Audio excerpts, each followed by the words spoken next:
Hello, and welcome to another edition of PRVCA's Quick Tips. I'm Greg Dewalt, the Education Director, and today we're going to go over some items on your travel trailer and or fifth wheel that will make your RVing easier this summer. These are maintenance items or things you should just know and check and look at. We're going to start off with the breakaway switch.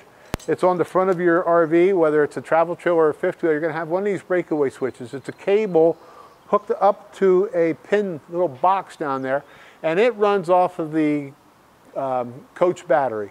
And what it's designed to do is that if your trailer or fifth wheel comes loose from your tow vehicle, it would pull the pin out of the switch, and that would apply full power to your brakes on the trailer, stopping your trailer from rolling away.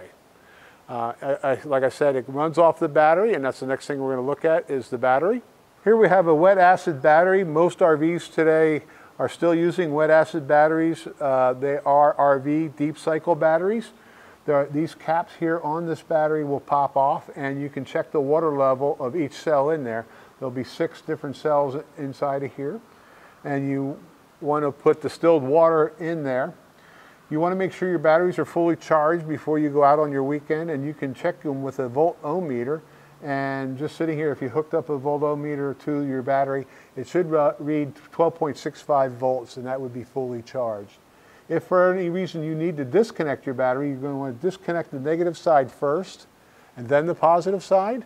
And as well as when reconnecting, you want to connect the positive side and then the negative side. Notice I have the battery box here and a cover that goes on top of it, and we'll be putting that back on. But you always want to inspect your batteries. You also want to make sure your connections are clean. These are nice and clean, nice and tight, and we're good. One of the other items that you want to pay particular attention to is your running gear. Your bearings, wheels, tires, springs, and shackles. The last thing you want to do is have a bearing or running gear problem on a Sunday afternoon in a pouring rainstorm and try to find help to continue your trip. So I recommend that you have your bearings packed every spring before you go out with your travel trailer or your fifth wheel. And you want to take it to your service center to have that done, and you want to make sure they're packed properly. So what the service center is going to want to do is they're going to take your wheels off, your hubs apart, they're going to pull out the bearings, they're going to make sure that they're clean, and they're going to inspect them for any chips, nicks, rust, uncommon wear, excessive wear, and then they're going to pack them with new grease and put them back together. While they have that off, it's a great opportunity for your service center to inspect your brakes. There's brake shoes in there. These brake shoes are electric brakes, and what they have is a magnet that runs against the outside hub of the hub, the facing of the hub, which is on the other side of right here. And when the brakes are applied, they apply electric to those magnets. Those magnets are energized, and they pull up against the side of the hub, and then that expands the brake shoes, where the brake shoes then rub against the facings of the wheel itself. And that's kind of how a brake is worked. But you want to make sure that those bearings are packed every spring. You also want to inspect your tires for any uncommon wear. Make sure there's even wear on them. If they're cupping inside or outside, often indicates overinflation or underinflation, or they got knocked out of tow. There's many issues that could happen that's indicated by the wear on your tires. You also want to inspect your tires. On your tires, on the facings here, you can actually see the DOT sticker says what year and month those tires were made. And anything over 6, 7, 8 years old, you really want to replace those tires. But you want to look for any dry rot on the outside of the tire itself. And right here is the date code on this tire, and it's marked 1820, which means it was manufactured in the 18th week of 2020. And then make sure you have proper inflation in them. And that can be found over on the safety sticker, and we'll look at that in a little bit. You also have shackles and springs under here, and you can see the shackles in the middle here. It's a nice yellow equalizer for your shackles.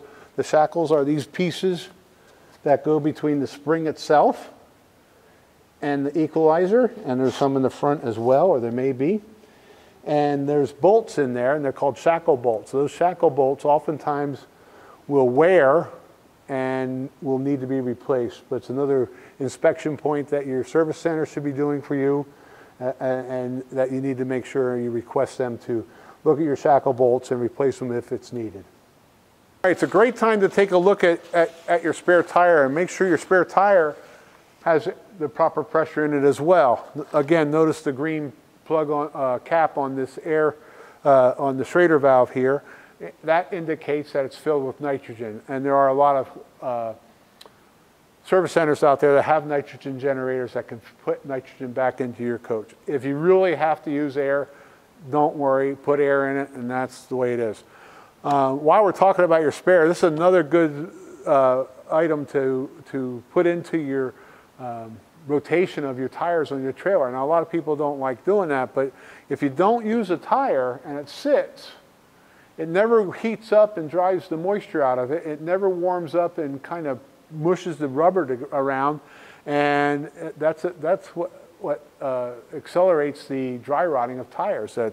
That motion as it rolls down the road makes the rubber move around and heats it up, dries the moisture out, and also lubricates the rubber. On your trailer or fifth wheel, there's always going to be your information safety stickers, and it's found in the same spot you find your serial number, your VIN number on your coach.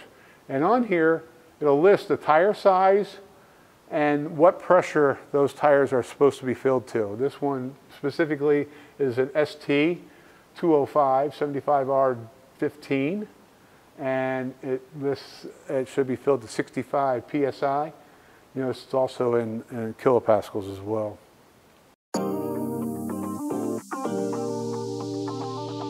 For more information about the content of this video or other maintenance, care, and use of your RV information, please contact your local Pennsylvania Recreation Vehicle and Camping Association member.